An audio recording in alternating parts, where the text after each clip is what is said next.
So we're going to move on to Jonathon now. Jonathon, I think you have quite a tough act to follow after those two stories, but you probably know Jonathon through his work with the Green Party, or Friends of the Earth, or Forum for the Future, or the Sustainable Development Commission, or through one of his books.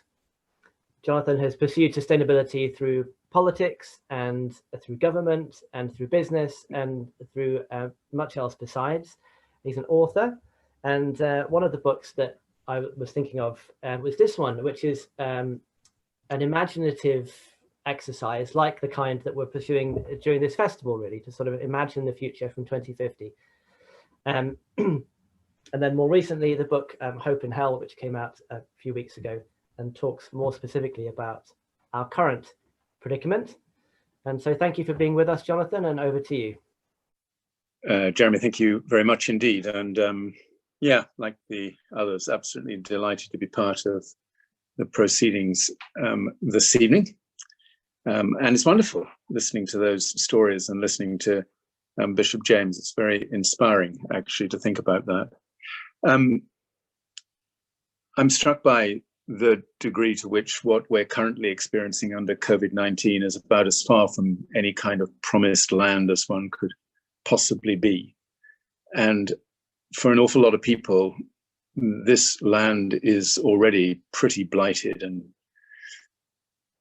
pretty unjust in the ways in which their opportunities have been foreshortened, the ways in which no one seems to recognize that lockdown for some people means an absolute horror story. And it's difficult against that backdrop to think about it rekindling our imagination. But thank you, Jeremy, for flagging up the world we made, because I spent quite a lot of my life at that time with the world we made, trying to get people to think very positively about what the world would look like in 2050 if we got our act together and did all the things that we need to do, from both a climate justice and a social justice perspective. And it was liberating to be able to create enough space in my own life to think about how astonishing a world we could still have by 2050, and we still can. And the problem for me, of course, was then, when writing Hope in Hell, was that was the very opposite. It wasn't really about how wonderful the world would look. It was actually how dreadful the world will look unless we begin to move very fast indeed. And I'm struck by this issue of speed, because we don't really have as much time as most people think we have. And I do think Extinction Rebellion has done a fantastic job in actually giving people a sense of what that real urgency looks like. A lot of people have recognized that climate change is a seriously big thing for us to face, but they never properly owned that notion of what the climate emergency meant. And I think we get it differently. I think we understand this now, which is why I've talked about this decade as being the key decade. And of course, people now have said, well, if this is going to be the key decade, then this is the key year, because as governments around the world spend trillions of pounds, euros, dollars, whatever, literally trillions. The estimate now is it'll be somewhere between 12 and 14 trillion US dollars will go into rebuilding our economies. If that flow of money is allocated in responsible, sustainable, just ways, then the prospects for 2030 look much better.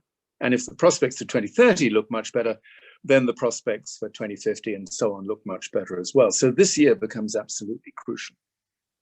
But it's also the case, of course, that we don't just have a relatively short period of time to do what we need to do to avoid runaway climate change. And happily, no one this evening has as yet laid out the nightmarish vision of what runaway climate change looks like, and I don't intend to either.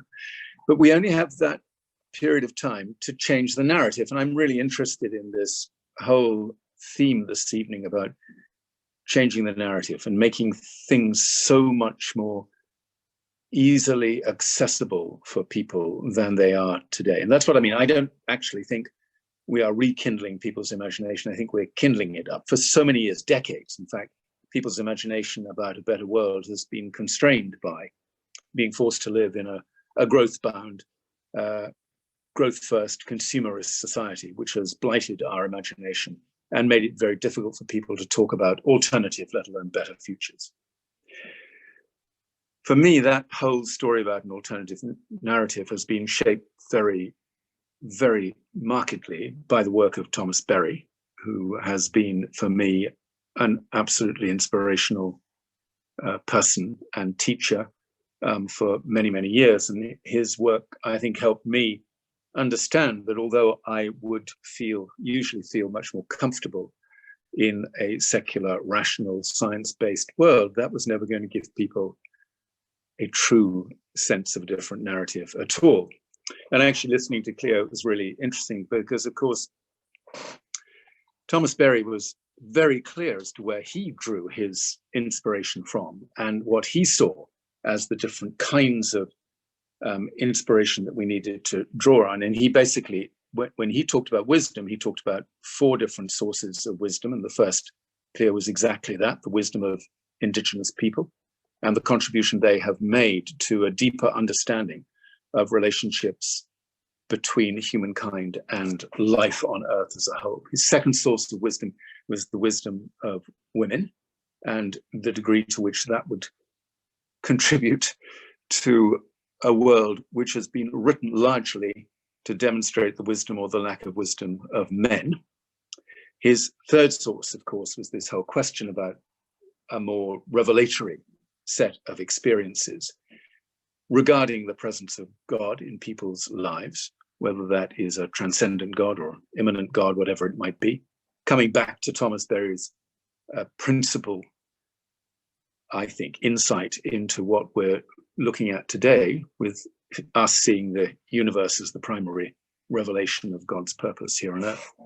And then lastly, of course, he was not slow to mention the wisdom of science. He was perfectly clear that it is really crucial to base whatever views we might have on spiritually enriched narratives with a deep understanding of science, and that these two things go hand in hand.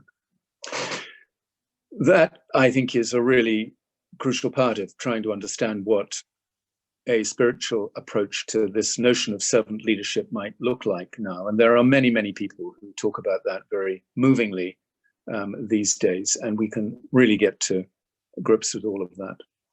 My sort of provocation for this evening's deliberation is this, really, and it's the degree to which people are prepared to be as upfront from a political point of view as they need to be, given these insights.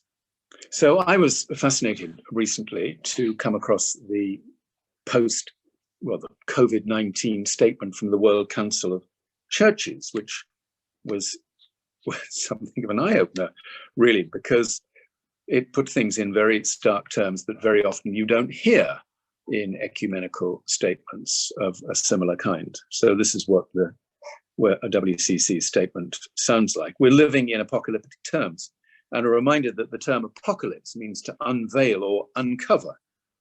In moments such as this, COVID-19 is absolutely not the great leveler, not at all. It is the great revealer.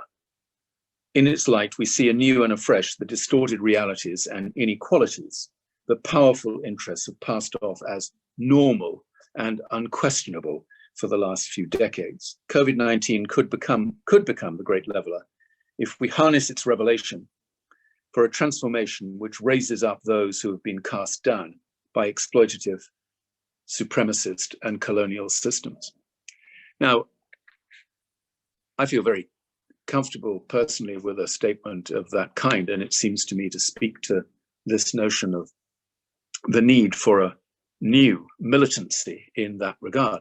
And I don't find any difficulty in that. I've never seen anything that stands in the way of that being central to the future of the Green Movement. In fact, I've often been reminded, listening to James earlier this evening when he talked very movingly about the desecration of God's creation.